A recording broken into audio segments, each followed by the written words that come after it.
Chapter 3. Man. I woke up with a splitting fucking headache. Oh, my whole body ached, and I peered through my windshield with squinting eyes. Cars sped past me as my busted-up SUV lay with steam rising out of it on the side of the road. It was almost night. Had no one stopped to help me? So much for good Samaritans. Blondie was nowhere to be seen. I pulled down the visor and looked at my face. Ouchie. There was a large bruise above my eye. Ow. Ooh. I was in a lot of pain. I started looking for my cell phone under the seat. When I found it, I dialed Uncle Carlo, and he picked it up almost immediately. Jill? Uncle Carlo, help. I've been in an accident. Where are you? Off exit 63. South side of the LAE heading east. Are you hurt? I sighed and answered, No. I just have a little bruise above my eye. Okay. That's good. Are you sure you're okay? Yeah, I'm alright, I insisted. I'm not that far. I'll be there shortly. Don't worry. I've got this. I shook my head, wiping a tear away. Okay. Was it that kid, Jill? I breathed in and then answered, Yeah. Okay. Sit tight. I'm coming to get you, sweetheart. Should I call the police? No! Uncle Carlo said. Don't do anything until I get there. Okay, but why? Just wait for me. Don't call anyone until I get there, understand? I won't, I promise. Okay. I'll be right there. Okay, Uncle Carlo. I switched off the phone and waited. I rested my head back as I began to think of why this had to happen. This wasn't fair. I winced as I started to feel the pain radiate throughout my body. I was sore as hell. Ow. I hated this bruise above my eye. It was all purple and yellow now. I touched it and winced from the pain. Maybe I should call 911. Being in this much pain can't be good. I sighed and decided that I would wait. I was just so scared. My thoughts began to wander as time passed. I snapped back to reality when I heard the honk of a horn. I looked up, and there was my Uncle Carlo. The headlights of a large blue tow truck appeared in the rearview mirror behind me with the words Carlo's Towing across the hood. I watched as Uncle Carlo jumped from his truck and came around to my driver's side door. It was a joy to see him. His silver hair and bushy mustache always made me feel comforted. He was dressed in a blue denim shirt that had a little grease on the rolled-up cuff. And over that he wore his brown winter vest and thick brown work pants with his work boots. As I pressed the window button on my driver's side panel, the smells of grease and gas fumes hit me, but it was okay. To me, that meant safety. You okay, kiddo? He asked as he leaned on the door and looked in. I nodded. Yeah, just a little sore. I lied. My whole body ached. Jesus! Carlo exclaimed as he flicked on a flashlight, and I put my arm up to shield me from the harshness of the beam. Hey, turn it off, I grumbled as I opened the car door and clutched my purse. I tripped as I stepped out. Oof! Ow. Uncle Carlo steadied me by grabbing hold of my arm. Jill, you're hurt. I'm okay, I said as I winced while I tried to stand up straight. Jill, you've got a bad bruise, honey. I think we should get you to the hospital, just to get you checked out. I shook my head. I'm okay, really. It's not as bad as it seems. Can't you just take me home? Jill, look. You might have a concussion or something like that. You can barely walk straight. You really ought to get to a hospital. Uncle Carlo, please, I asked as I glanced over at him. Uncle Carlo nodded as he sighed. Okay, sweetheart. I'll go to the doctor tomorrow. I promise you that I will. But now, I just want to go home. Uncle Carlo nodded. Okay, Joe. But you better call me tomorrow and tell me that you're okay. I will. I chuckled as we walked over to his tow truck, and I stepped onto the ledge, climbing into his cab. I promise, okay? I said as I scooted over to the passenger's side and began to put my seatbelt on. Carlo smiled as he hopped into the cab and shut his door. Okay, listen. I could get the car fixed up for you. I have a little hatchback that you can use so you can get to work. It's okay, I said. The insurance will help me with a rental. I need to use their body shops anyway for the claims. Jill, don't report this accident to the insurance. Why, Uncle Carlo? Why don't you want me to call the police? We can have Blondie arrested. He tried to kill me. Carlo breathed out. I know. I'll explain. First, let's just get your car taken care of. Wait, why don't you want me to call the police? Carlo turned to me and breathed in. Let me take care of the car first. I'll explain. I nodded and watched as Carlo pulled ahead of my SUV and then backed up the tow truck. Afterward, he parked the tow truck and activated the hydraulic lever to bring down the tow bed. I'll be right back, he told me as he opened the truck door and hopped out. Once Uncle Carlo had hooked up my car to his tow truck and secured it to his rig, he came back to the cab and hopped in. Turning to me, he took a deep breath and said with a stern edge to his voice, Okay, enough is enough now. What do you mean? I asked. Joe, you can't take a chance any longer. He reached over and opened the glove compartment. My eyes widened as I saw what he pulled out.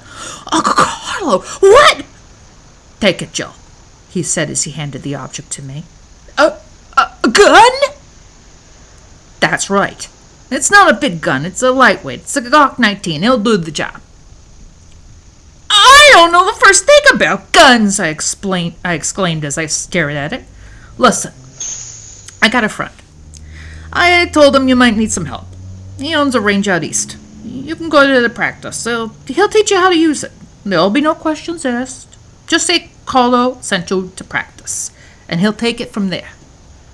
My mouth dropped open as I raised my eyebrow. Oh my God, Uncle Carlo, is this gun legal? No, it's not. Oh, great, I said as I put my hand over my eyes and rubbed my forehead. Uncle Carlo, I have a child. I can't have a gun in the house. You need the gun, Joe. No, I can't. This is too much. Let me buy a legal gun at least. I can't have an illegal gun in my house. No, the registration process is too long. You need to protect yourself now, Joe. This kid, he's a little bastard. This is only the beginning, and you need to be prepared.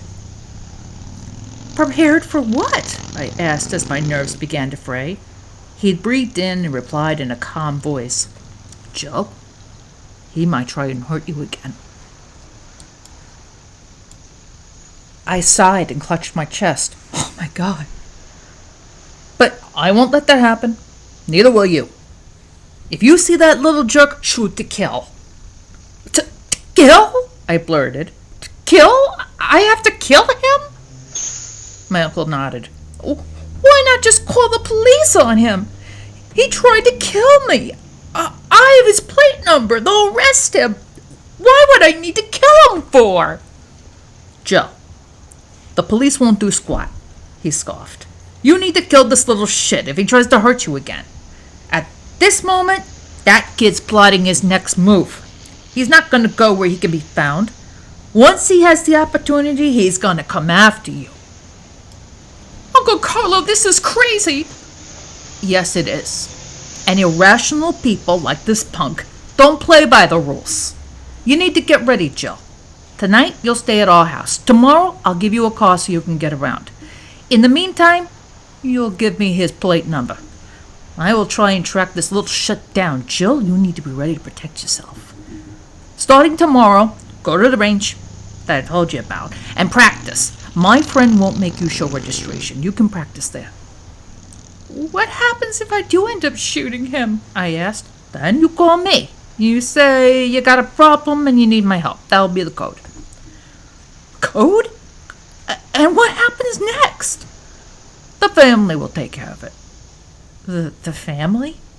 What are you talking about? Who in our family? No, Jill, you don't understand. Carlo cleared his voice, and then I heard him say, I meant the family. My eyes got wide, and I panicked. Oh, holy hell! Jill, relax. That's why you didn't want me to call the police? You're part of... I shook my head, and I swallowed, and then said, No, Uncle Carlo. I can't get mixed up with that. Don't worry, honey. We have cleaners for this type of thing. Cleaners? Better that you don't know. Uncle Carlo, how? What? Won't I owe it a favor? Nah, I got so many favors owed to me. Don't worry, kid. You're not going to have to owe anybody back. I got this. You're my niece, and that will be taken into consideration. They owe me some favors. It's time to collect. This is all on me, not you. Oh, God, this can't be happening. This can't be real. Uncle Carlo, tell me this isn't true. Jill, we tried to protect you your whole life. We never wanted you to know about this side of our lives. None of the kids were supposed to know, really. Did Ma know? Uncle Carlo nodded. Yes, but she understood. Your dad knew, too. You see, Jill, we never wanted you kids to be part of it. That's why we kept a low profile. It was important for you guys to have normal lives. When your parents died 15 years back, Aunt Celine and I wanted to fill their shoes for you. I know my sister. She wanted me to look out for you. Part of that meant having you believe I just had a tow truck and repair service. We love you, Jilly. We always wanted to look out for you. You have, I said with a smile. You and Aunt Celine are very much like parents to me in the absence of my mom and dad. I've always been grateful for your help. I know Mom would be happy too, but this? I can't believe this. All my life you have been... I shook my head. Now you're telling me that you tried to live a low profile so we could have normal lives? Yes, exactly. But now someone has messed with one of our own. It will not be forgiven. Uncle Carlo, maybe I should go to the police. I could tell them it was a hit and run. I'll say he tried to kill me. I'll give them his license plate and they'll arrest him. No, they won't, Carlo breathed in. They'll go through their process first. By that time, this kid could have hurt you. Plus, even if they do arrest him, he can get bailed out, and he can come after you. I'll get a restraining order. Jill, there has got to be a legal solution here, I yelled. Jill, calm down. I know you want to do the right thing, but there's only one way to handle this. We have to hunt down this kid and get to him before he gets to you. Hunt him down? My eyes got wide and my hand went to my cheek as I started rubbing it. So, what do we do in the meantime? We wait. You prepare. And we pray he doesn't do anything. Because if he does, then I have to. Carlo nodded. Yes. I breathed out. My head started spinning. I felt sick as I took the gun into my hand and then placed it into my purse. I thought Uncle Carlo was wrong. I had prayed that this wasn't the truth. How could this be? Uncle Carlo started up the tow truck and proceeded to drive me to his home. Everything that I'd ever known about my family was a lie. Why was this happening now? Why would this evil boy mark me as a target? I never meant to hurt him. I didn't know I was cutting him off. He was in my blind spot. It was impossible to see him. How could this happen? I was a good person and always tried to be. All I was doing was going home to see my kid's soccer game. Those damn potholes. Did I deserve this? What was worse is I had discovered that my loving, endearing Uncle Carlo has connections to the criminal underworld. How in the hell was this possible? Was this really my life? Why was this happening? Uncle Carlo had given me a beige hatchback. It was a good car, but I missed my SUV. He told me it would be a few days before I would get my SUV back. It was okay. The hatchback would get me to work. Despite feeling a tad sore, I went to work in the morning anyway. On the way, I decided to call my ex from the car using my hands-free Bluetooth earpiece. Hi, Jill, what's up? Eric, listen, I've had some stuff come up today, and I don't think I'll be able to get Justin tonight. Can you take him one more night? I'll get him to school tomorrow. I'll pick him up tomorrow night. Yeah, sure, that's fine, Eric said. I'll be happy to help. Thanks, Eric. I appreciate it. Yeah, sure, Jill. I'll see you tomorrow. Have a good day. I switched off the phone and concentrated on my driving. I was hoping that today would be a good day. I was a bit sore driving in, but I had taken some ibuprofen before I left. It seemed to help a little. After work, I went to the doctor. I was in luck. There was an urgent care center on the way home, and they were usually quick about getting patients in and out. When I stopped in, I was out in about a half hour. As it turned out, I was okay. The doctor prescribed some muscle relaxers for me and told me to use ibuprofen for pain. I proceeded to drive out east to visit my uncle's friend. As I pulled into the range's parking lot, I felt like running away as I stared at the large rectangular building. I was dressed in a black blazer with a blue button-down shirt underneath, with matching black pants and my black loafers. At first, thought I was dressed like a cop. I took a deep breath as I parked my car and exited my vehicle with my purse. As I walked through the glass doors of the rectangular building with my purse strapped over my shoulder, a man was sitting at the front desk. He was wearing a white short-sleeved shirt and looked like Uncle Carlo, except he was bald and stocky. Hi, I said to the gentleman as I stood at the counter. Yes, he asked. Carlo sent me here to practice? I asked as I looked around. He breathed in and nodded, then asked, You're Jill, then? I nodded. Okay, come with me. He stepped out from behind the counter and we walked down the long hallway, stopping at the door. Do you have the piece on you? I nodded. It's in my purse. Glock 19? I nodded again. Yes, that's right. Come with me. He opened the door and led me into a large room. I swallowed as I walked through. I'd never been to a gun range before.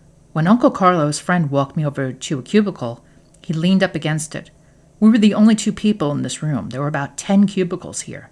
And before me, I saw the empty range with a large paper target at the other end. Carlo said you don't know much about guns. I shook my head. Never used one. Okay. Well, let me see it. I hadn't picked it up since yesterday. I opened my purse and stuck it out, showing him the contents within.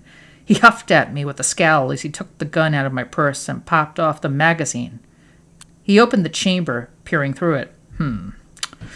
Okay, first lesson. This is how you load it. Do you have any ammo? No, I said in a low voice. Uncle Carlo said that you would. His friend nodded and opened a small drawer, pulling out a box. I'll give you a box to take home with you. I'll also give you a lockbox. You'll be the only one with the key. It's important to keep it locked up until you need it. When you come here, have the gun in the lockbox. The box has a registration code on it. That's how you'll get in and out if I'm not here. I nodded. Okay. Now, back to lesson 1. Loading. Take the bullet and pop it into the magazine like this. Slide them all into place with the silver tip pointing towards the barrel. Do the same thing until all the bullets are in. The magazine holds 10. You follow? Okay, I told him as I watched. Slam the magazine in, he said as he snapped it shut. Slide the action back, turn off the safety, and now it's ready to fire. I breathed in as he continued. Never touch the trigger unless you're ready to fire. Grip the handle and keep your finger away from the trigger. Point it away from everything except the target. You see what I'm saying? Uh-huh, I said as I swallowed. Take it. I swallowed again as I took the gun and held it, pointing it away from Uncle Carlo's friend.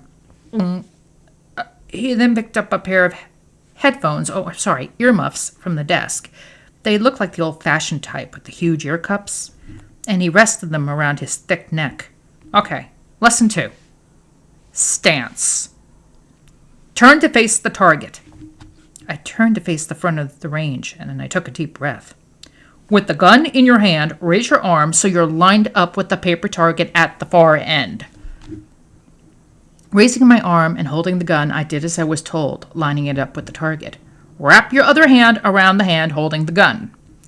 I followed his instructions and looked over at him. He nodded. Good.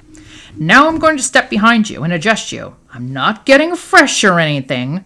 It's just so you're aligned. Okay, I said. He stepped behind me and I felt his large hands on my shoulders. Shoulders squared and straight. Your shoulders should be in line with your arms. Okay. Stepping to my side, he nodded. Feel the feet same length as your shoulders. You're building a frame. You'll have less recoil that way. Bend your knees. I moved my feet so they were lined up with my shoulders and breathed out, bending my knees slightly. Got it. All right. Let's begin with lesson 3, he instructed. I nodded. Now what? I asked. Lesson 3, firing. When the target comes up, you look for the biggest part of the target and you pull the trigger. Line up your sights with your target. Okay, I breathed out. As long as the target is on the move, is as many times as you will fire. Your goal is to stop the target, even if you must kill. When the target stops, you stop. I nodded. Got it. From the desk, he took another pair of earmuffs and put them on my ears. He then put a pair of safety glasses over my eyes. My heart was beating rapidly. He turned to me, saying loudly, Brace yourself and keep steady. Remember, if the target is moving, you keep firing until you see the target stop moving. Clear? I nodded. Yes. He stepped away and I waited, focusing on the target. Then the target started approaching me on a pulley wire. It was moving fast and I pulled the trigger, feeling the recoil as I tried to steady myself. I fired again as the target moved closer. Each time that I pulled the trigger, I saw Blondie's face glaring back at me. When the target stopped moving, I heard, You did well. Keep that up. He pulled down the target. It was riddled with bullet holes, mostly in the head area. I put the gun down and took off the earmuffs, turning to him, breathing hard afterwards. How often should I practice? You should be here 3 times a week, he said. Thank you for helping me, I told him with a smile. What's your name? You don't need to know, he told me. I nodded. Oh, sure. All right. Earmuffs on. Let's run through it again, he ordered as he moved the box over to me. I nodded as I removed my magazine, reloaded, and began again. With each pull of that trigger, I felt stronger than I'd ever felt before. It was a unique feeling to know that I now held the ability to end a human life in my hands. I also knew it could be Blondie's life that could be snuffed out should the bastard decide to come after me. This was my first step in taking back my freedom. The second phase would be to go home. There was no way in hell that this little shit was going to chase me out of my house. I was not going to let him defeat me. After a couple of days of no further incidents, I figured that Blondie had gone away, or at least I had hoped he did. I also wondered if my uncle's friends had caught up with him and taken care of him. I wondered if I would be informed of that, if that did happen. In some small way, I was hoping that Blondie would just go away. Regardless, I was ready to protect myself, but truthfully, I didn't want to hurt anyone. I wanted to go to work, raise my son, and live my life. The idea of hurting anyone frightened me to my core. During this time, I'd wondered if I should go to the police, but Uncle Carlo told me that he had this under control. I decided to trust my uncle and be vigilant. Besides, I had my gun. I was wielding power. Blondie would be at my mercy if he chose to come after me. I waited. I continued my lessons. A couple of days passed.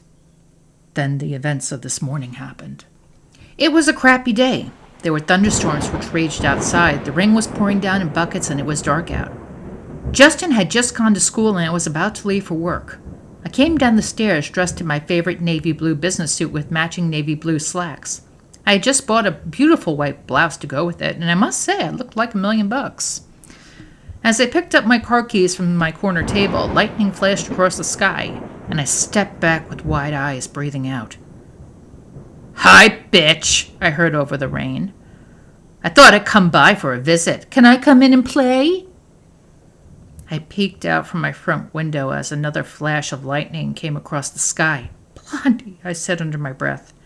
He was there, standing on my lawn in a white t-shirt, jeans, and hiking boots in the rain, taunting me. He glared at me. He had a knife in his hand.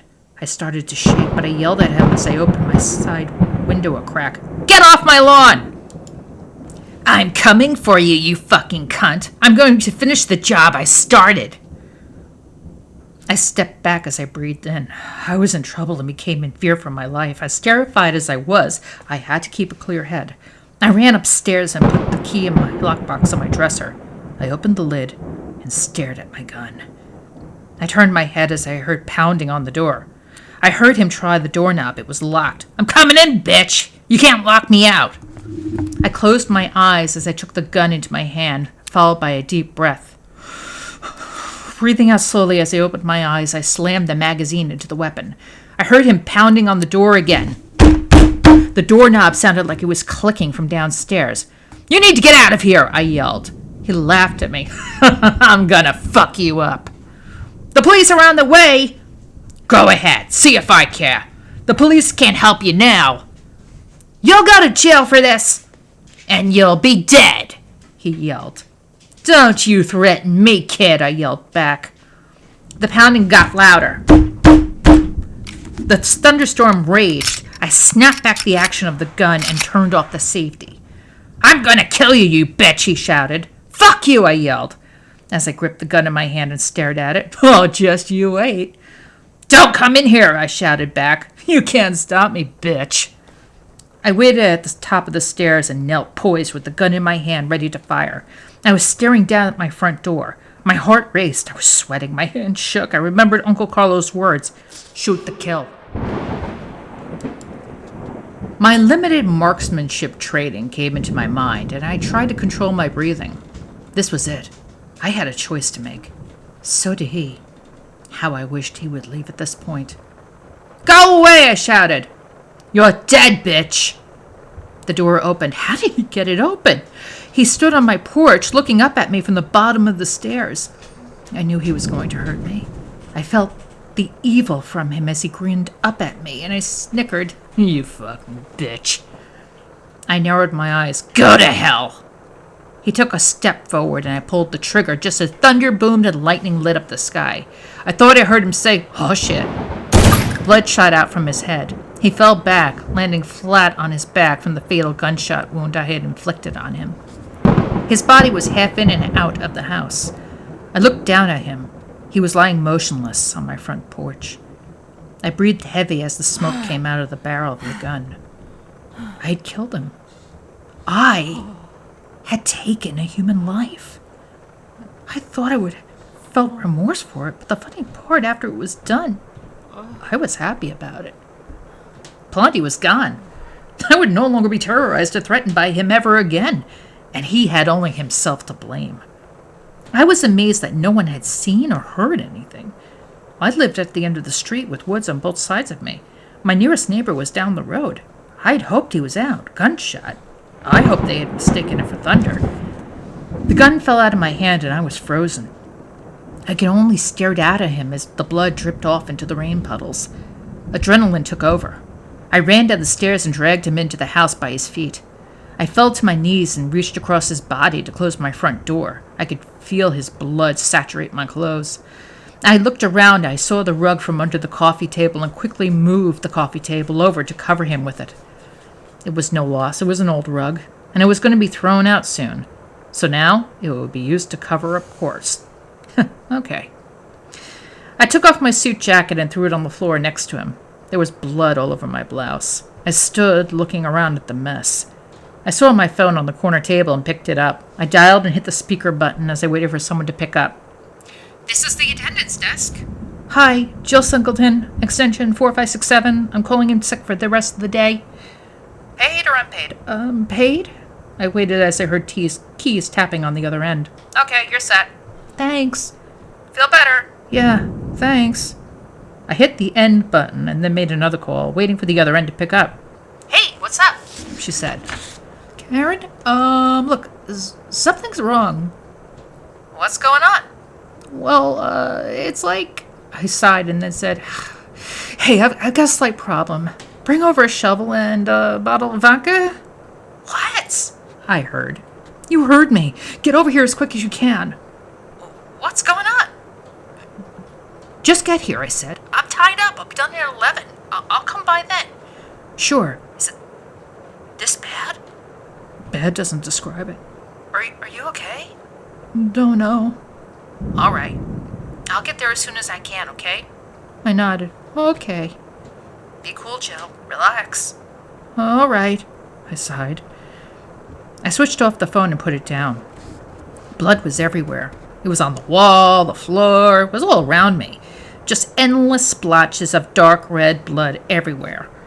I ran down to the basement, grabbing the big bottle of bleach, a large sponge, and a bucket.